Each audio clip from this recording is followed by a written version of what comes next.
صباح الفل، صباح الخير عليكم يا جماعة. أنا لسه صاحية من النوم.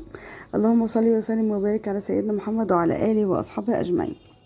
عارفين لما يبقى في سفريات مفاجأة بس جميلة؟ هو عموما أنا بحب السفر، أنا واحدة من الناس بحب أغير مود من خلال السفر، يعني فاهمين؟ يعني أي حاجة فيها سفر كده، حتى لو شغل مثلا بحب أروح فيها يعني. تمام. ما بالكوا بقى لو فيها مية وبحر وحاجات جميلة كده. المهم يعني جوزي فعلا فاجئني قبلها بيوم بالظبط. وقال لي انا خلاص انا جاي من الشغل وهنسافر مع بعض. آه فودانا بقى بورتو مارينا طبعا. مكان جميل. بصوا انا رحت بورتو ورحت مارينا كتير جدا، يمكن من ساعه ما اتجوزت. هما اغلب سفرياتي يعني. رحت بورتو جولف بس ما عجبتنيش الصراحه. بصوا بقى حبيت عماله اصور لكم بقى، وابني عمال يفتح لي الباب. كنا لسه داخلين من الشقه وقلت اصورها وهي نضيفه. بصي هي شقه فندقيه عموما، يعني مش واخده يعني غرفه فندق، لا انا واخده شقه فندقيه، ودي تاني مره اعملها. تمام. مش اول مره يعني. هنا كنت حطيت حاجتي خلاص بقى وظبطت الدنيا يعني. بيبقى فيه مايكرويف، بيبقى فيه فرن صغنن كده، و طبعا ابني فرحان خالص. بيبقى فيه فرن صغير، تلاجة، حاجات يعني انتي تقدري تشتغلي بنفسك يعني. دي اول حاجة. كان الليفينج او الأوضة اللي فيها اللي بره يعني. وبعد كده في أوضة اللي هي اللي على الصالة او اللي على الليفينج يعني بره. دي اديتها لولادي، وبعدين خدتها انا وكده وقعدت فيها انا وولادي، لان التكييف فيها كان سليم. كان في اوضه تانية التكييف فيها مش سليم او بيفتح ويقفل حاجه كده، انا مش فاهماها. تمام. بصوا البلكونه تحفه طبعا، والفيو خطير. ه- هندقق في الفيو كمان شويه يعني. شايفين البحر وشايفين البول والاكوا وكله قدامنا يعني. يعني ننزل على البول على طول، وبعديه الاكوا جنب بعض كده. تمام. ندخل هنا بقى. دي الاوضه الماستر، فيها حمام برايفت لوحدها يعني. بس والله في المصيف انا مش بهتم بالكلام ده يعني. اوكي لو الاوضه تمام والتكييف فيها تمام، اوكي التكييف مركزي. بس في الغرفتين دول ما كانش شغال، او كان في مشكله فيه، مش عارفه ايه هي بصراحه. تمام. دي دي اوضه تالته هوريها لكم، الاوضه اللي قدامنا. بس دي الاوضه الماستر، بس واسعه وجميله تحفه يعني. تمام. وده كده دولاب تحطوا فيه اللبس بتاعكم يعني، مكتبة، حاجات كده لذيذة يعني. بس يعني في المصيف ملهاش استخدام قوي. بس انا بحب النظافة يعني، احب البيت يكون نظيف وكده. وده طبعا في الاماكن دي سواء في بورتو او مارينا متحققين يعني. تمام. عدوا كام تمام بقى في الفيديو. مش عارفة مالي بقول تمام كتير ليه. المهم ادي الشكل بره زي ما قلت لكم. دي بلكونه تانية خالص منفصله، بس نقدر ندخل منها على الاوضه الثالثه. برضو اوضه فيها سريرين ودولاب وتسريحه، حاجه كده برضو بسيطه. هو ده نظام الشقق الفندقيه في بورتو. وطبعا حاطين لنا فوط البحر، وبيغيروا الفوط لو دخلت. لو دخلنا يعني المفروض ان هما بيجوا لنا ينظفوا كل يوم، يغيروا الفوط، يحطوا شامبوهات، حاجات كده زي نظام الغرفه الفندقيه بالظبط. بس الفكره ان انتي بتاكلي انتي الاكل بتاعك انتي اللي بتجيبيه يعني. طبعا انا بختار الغرفه. بختار في المصايف بختار شقه، علشان مثلا لو هعزم حد هجيب حد فتبقى احسن. طبعا هنا آه، دي يعني المية دي اسمها اللاجون. اللي ما يعرفش بورتو اكيد كل يعني في ناس كتير عارفة. اللاجون دي يعني طويلة خالص، بطول بورتو، بس من جوه كده. هي عبارة عن مية بس بيمشي فيها مراكب وكده. طبعا المحلات ما كانتش لسه كلها فتحت، بس برضو يعني ايه جبت هنا من محل نضارة. نضارة هاي كاب يعني، وحلق لذيذ كده. فاهمين؟ لازم ترجع بذكرى ولو كانت بسيطة يعني. طبعا هنا بقى ده المرسى بتاع المراكب. بصوا أنا مش عارفه انتوا سامعين الاصوات اللي حواليا. انا فاتحه الشيش اصلي وسايبه الدنيا هوا شويه يعني. فاصوات عربيات بقى كده عشان انا دور اول يعني. ف ده المرسى بتاع المراكب. تمام. يعني هنا مفيش نزول ميه، هنا مفيش نزول ميه خالص. هنا يعني ممكن نقعد بس في كافيهات، حاجات كده يعني. اهو بصوا اللي بعيد قوي دي العالمين، اكيد في ناس كتير عارفينها برضو. ده كان اول يوم يعني، ده ما احنا ما عملناش حاجه وما نزلناش ميه. جينا تاني يوم بقى نزلنا. هم مقسمينها لتاور يعني، احنا كنا تاور 8. تمام، اخر تاور تقريبا. اوكي، فنزلنا.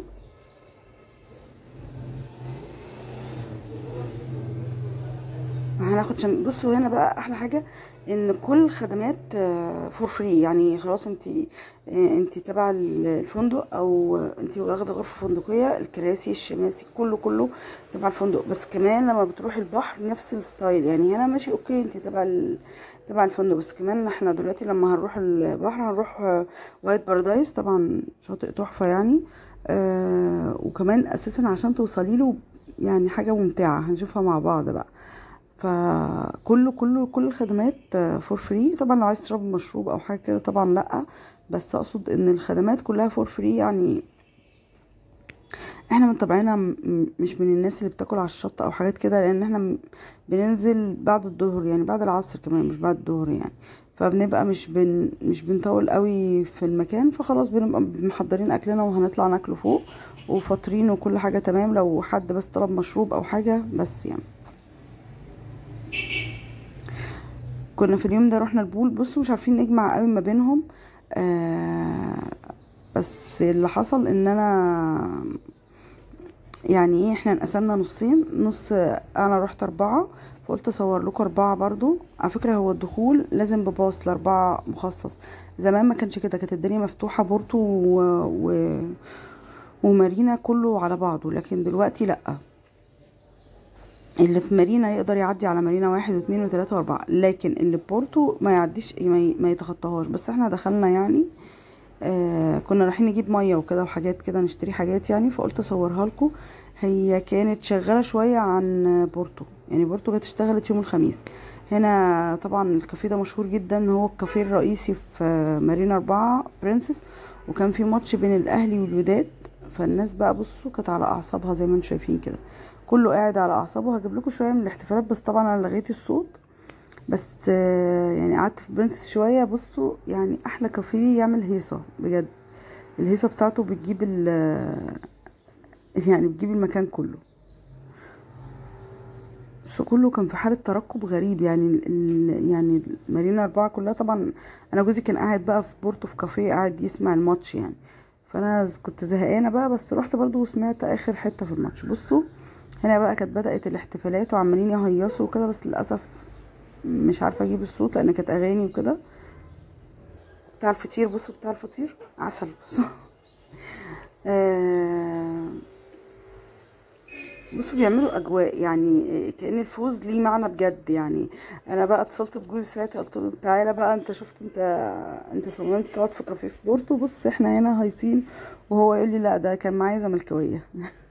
يعني مش بيحتفلوا خالص، فاهمين؟ ناس هاديه بقى وفي حالهم كده، اللي هو مش بتوع احتفالات يعني. هنا بقى كانت الدنيا مهيصه بجد والله، الصوت لاغي بقى. الناس كلها بتصور زي ما انتم شايفين كده، وهيصه بقى، وناس ترقص وشباب ترقص على الجنب ده. حاجه كده لذيذه. ما كملتش يعني نص ساعه عشان كنت هرجع برضو لجوزي تاني. ف بس كده احتفالات جميله. تحسي ان اكيد كل دول مش اهلاويه يعني، اكيد فيهم من بيشجعوا فرق تانية، بس احنا يعني جامدين. هنا بقى كنت قاعدة على المرسى، كنت مستنية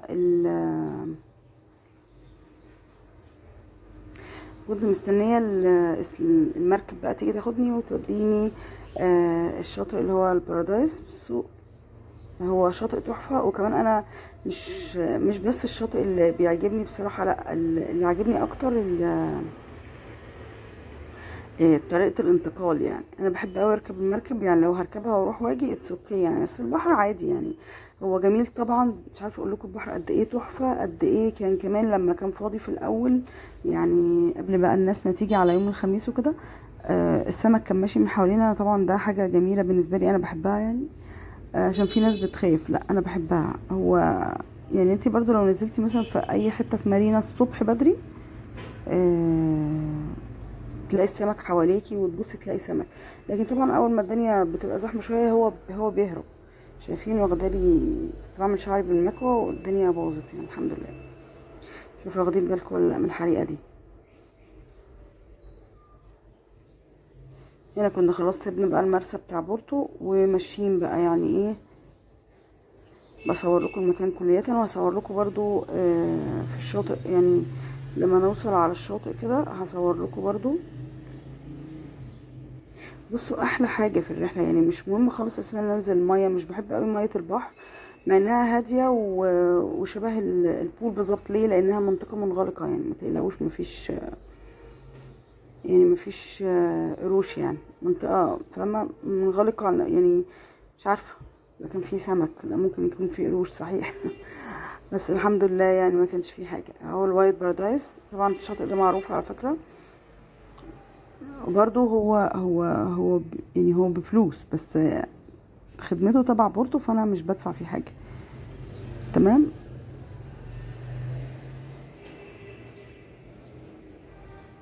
عايزه اقول لكم بس ان انا صحيح احنا ماشي التسلسل مظبوط بس خلي بالكم ده على ايام متعدده مش يوم واحد يعني.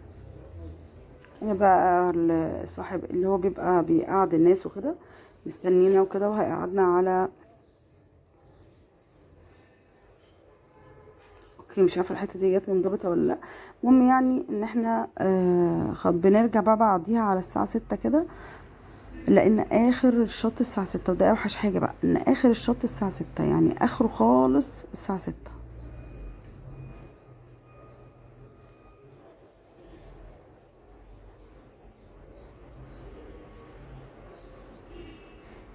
قعدت اصورهم بقى وهم قاعدين. طبعا هم قاعدين قاعده غلط والله وقاعده مرعبه بس انا سبتهم يعني يستمتعوا شويه.